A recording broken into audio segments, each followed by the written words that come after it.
Thank you. Thank you, everybody. Thank you very much. Thank you very much. I love that red hat. Thank you, everybody. I want to thank all of the dignitaries that are with us today. We have a whole host. The mayor and the governor-elect, great people.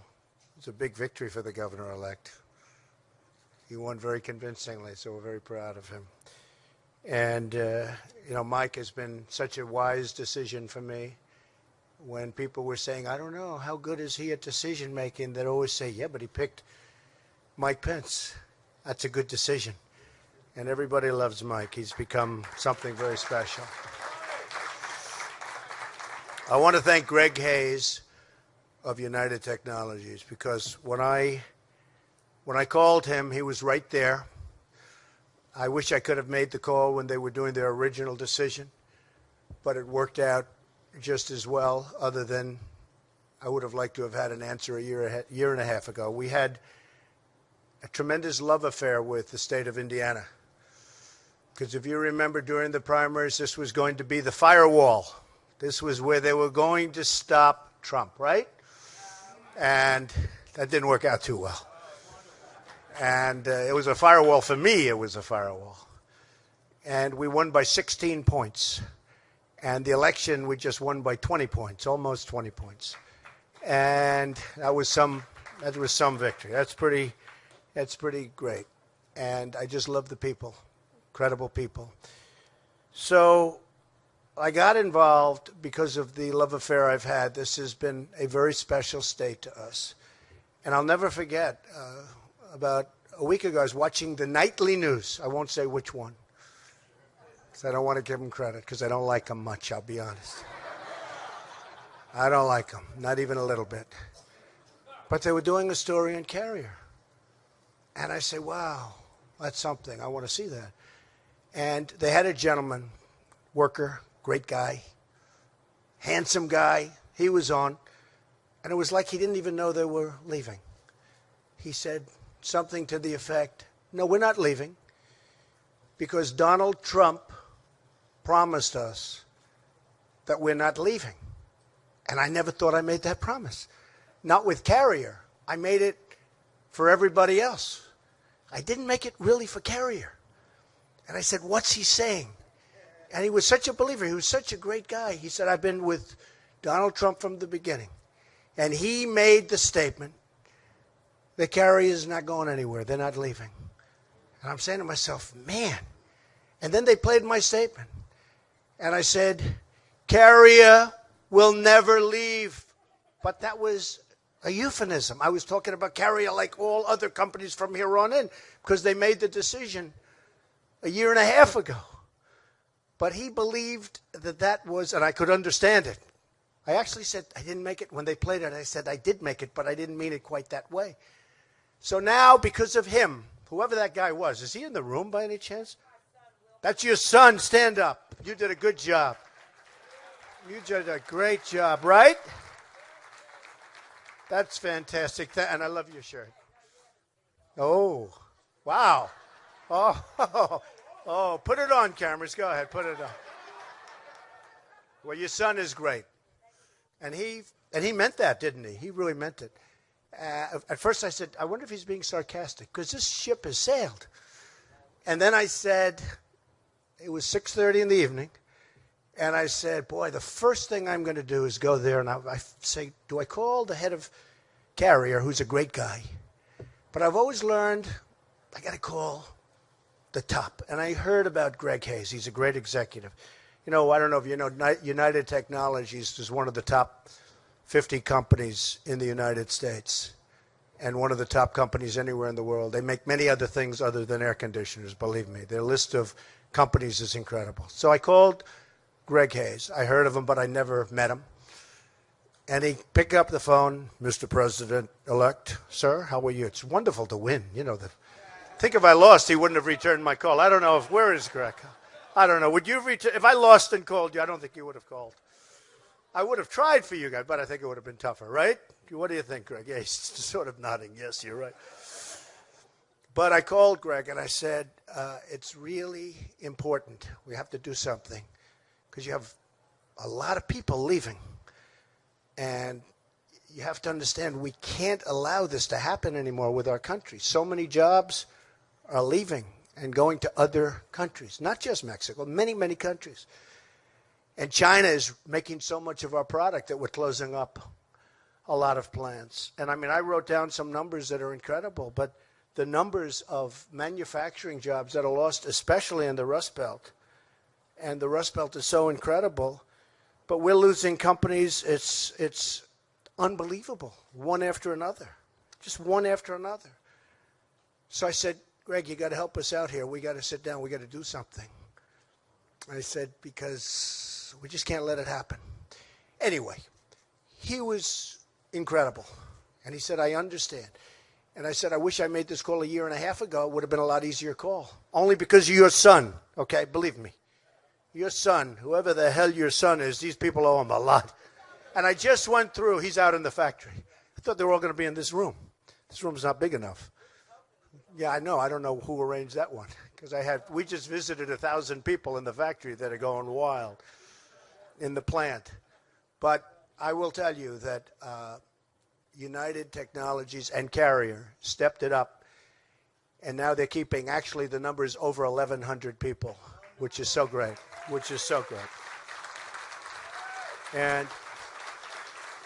And I see the people. I shook hands with a lot of the people. They're right behind us working. I guess, what is it? You're making so many air conditioners you didn't want to even have them come off for a half hour. He's a ruthless boss.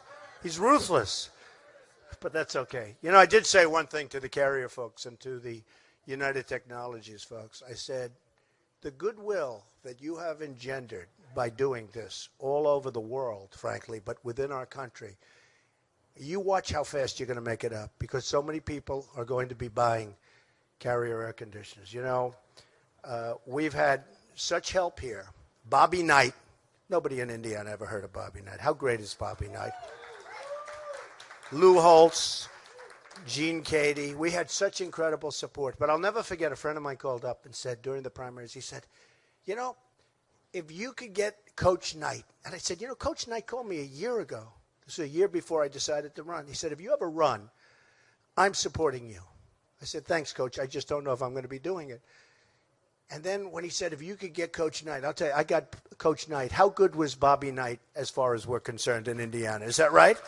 We got Bobby Knight, 900 wins, 2 championships, right? 2 or 3 championships, Olympic gold medal, Pan Am Games, and he was unbelievable. He wouldn't stop. He was just going all over. He was the greatest guy.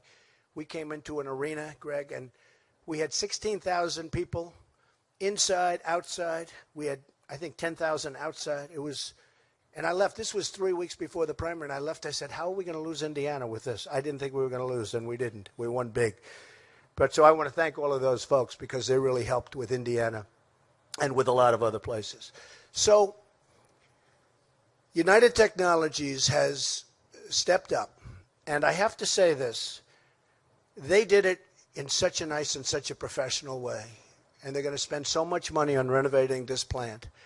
And I said, Greg, say that number. You know, he said 16 million. Well, the minimum number is 16. It's going to be, in my opinion, a lot more than that. He said, well, I'd rather say the lower number. See, I'd rather have him say the higher number, so I won't say it. Okay. It's just a difference in philosophy. Do you agree? Both are okay, but difference in philosophy. But they're going to spend more than 16. They're going to spend a lot of money on the plant. And I said to some of the folks, I said, companies are not going to leave the United States anymore without consequences. Not going to happen. It's not going to happen. I'll tell you right now. We're losing so much. So one of the things we're doing to keep them is we're going to be lowering our business tax from 35%, hopefully down to 15%, which would take us from the highest tax nation virtually in the world. This is terrible for business. To one of the lower tax, not the lowest yet, but one of the lower tax.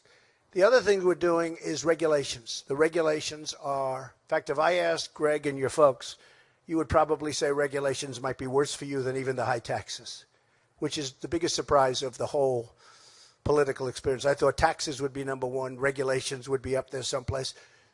But believe me, these great leaders of industry and even the small business people who are just being crushed, if they had their choice between lower taxes and a major, massive cutting of regulations, they would take the regulations. I don't know how you feel about that, Greg, but I just noticed, I wrote down because I heard it, since about 6 years ago, 260 new federal regulations have passed, 53 of which affect this plant. 53 new regulations, massively expensive, and probably none of them amount to anything in terms of safety or the things that you'd have regulations for. 6 of 8 of the air conditioning companies right now are located in Mexico. 6 of 8. I mean, think of that. And 80% of the supply chain for Mexico, 80% is located in Mexico. And we're not going to have it anymore. So we're not going to have it anymore. And we like Mexico. We think it's wonderful. I was there 3 months ago with the president of Mexico. Terrific guy. But we have to have a fair shake. We're not getting anything. We have NAFTA, which is a total and complete disaster. It's a total and complete disaster. It's a one-lane highway into Mexico. Nothing coming our way, everything going their way. And I don't have to mention who signed it anymore. It's so nice. I don't have to mention who backed it anymore, right? We don't have to mention that anymore, fortunately. But it's a one-way street, and it's going to be changed. It's going to be changed. We have to bring our jobs back. And when they expand, and one of the things that made me so happy is when Greg said that they have over 10,000 jobs that they're going to be producing in the very near future, and now he's looking to the United States instead of outside of the United States, where almost all of those jobs would have gone. So one of the reasons I wanted to do this particular conference is it's so great. So many people in that big, beautiful plant behind us, which will be even more beautiful in about 7 months from now. They're so happy. They're going to have a great Christmas. That's most important. But also, I just want to let all of the other companies know that we're going to do great things for business. There's no reason for them to leave anymore because your taxes are going to be at the very, very low end, and your unnecessary regulations are going to be gone. We need regulations for safety and environment and things, but most of the regulations are nonsense. It's become a major industry, the writing of regulations, and that these companies aren't going to be leaving anymore. They're not going to be taking people's hearts out. They're not going to be announcing, like they did at Carrier, that they're closing up and they're moving to Mexico. Over 1,100 jobs. And by the way, that number is going to go up very substantially as they expand this area, this plant. So the 1,100 is going to be a minimum number.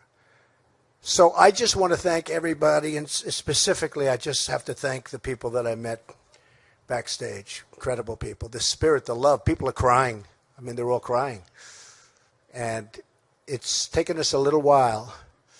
But think of this. I don't think we even announced we were running when this deal was originally announced. And in the end, what happened is, because that makes it much more difficult. I mean, it's hard to negotiate when the plant is built. You know what Greg said? Greg said, the plant is almost built, right? I said, Greg, I don't care. It doesn't make any difference. Don't worry about it. What are we going to do with the plant? Rent it, sell it, knock it down. I don't care. But we're going to do, and they're going to do fine with their plant. I don't know if they're going to be able to do with an American company, but we'll figure that out. But where we're starting is from a much easier place. It's hard. A year and a half ago, they make an announcement, and all of that work is done, which is why I have such respect. I always say great business people, they have flexibility. If you're hard line, well, we're not going to move. Flexibility. That's why they've done so well over the years. That's why it's a great company, because they have flexibility. But we're not going to need so much flexibility for other companies, because we are going to have a situation where they're going to know, number one, we're going to treat them well, and number two, there will be consequences, meaning they'll be taxed very heavily at the border. If they want to leave, fire all their people, leave, make product in different companies in different countries, and then think they're going to sell that product over the border, which, by the way, will be a very strong border. Very strong border. Believe me. And I think companies, we're going to build the wall. People are saying, do you think Trump's going to build the wall? Trust me, we're going to build the wall. And by the way, people are going to come through that wall. We're going to have doors in that wall. But they're going to come through legally. And people are going to come through on worker permits to work the fields. We're going to have people, a lot of people are going to come through, but it's going to be done through a legal process. But one thing that's not going to come through is drugs. The drugs are going to stop. The drugs are going to stop. So I just want to thank all of the people at United Technologies, most particularly you, because you are fantastic, Greg. I want to thank, and I want you to tell me how many air conditioning units you sold in the last 6 months from today, because I want to say I think it's going to be a number that even will surprise your folks because of the tremendous goodwill that you've created. I want to thank all of the workers at this plant, all of the carrier workers, most importantly.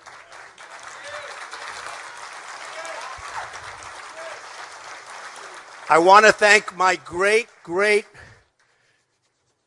Vice President-elect, because I'll tell you what, one of the really good decisions, but I want to thank Mike. And we're going to be doing this, and if I have to tell you, during speeches I'd say, they say it's not presidential to call up these massive leaders of business. I think it's very presidential. And if it's not presidential, that's okay. That's okay, because I actually like doing it. But we're going to have a lot of great people that can also do it and do it as well as I do it. But we're going to have a lot of phone calls made to companies when they say they're thinking about leaving this country, because they're not leaving this country. They're not going to leave this country. And the workers are going to keep their jobs. And they can leave from state to state. And they can negotiate good deals with the different states and all of that. But leaving the country is going to be very, very difficult. So I want to thank everybody. We love you folks. I want to really, really thank the people of Indiana. We had 2 massive victories in a very, very short period of time. And all of the workers have a great, great Christmas and a fantastic New Year. Thank you very much, everybody. Thank you. Thank you. Thank you very much. Thank you.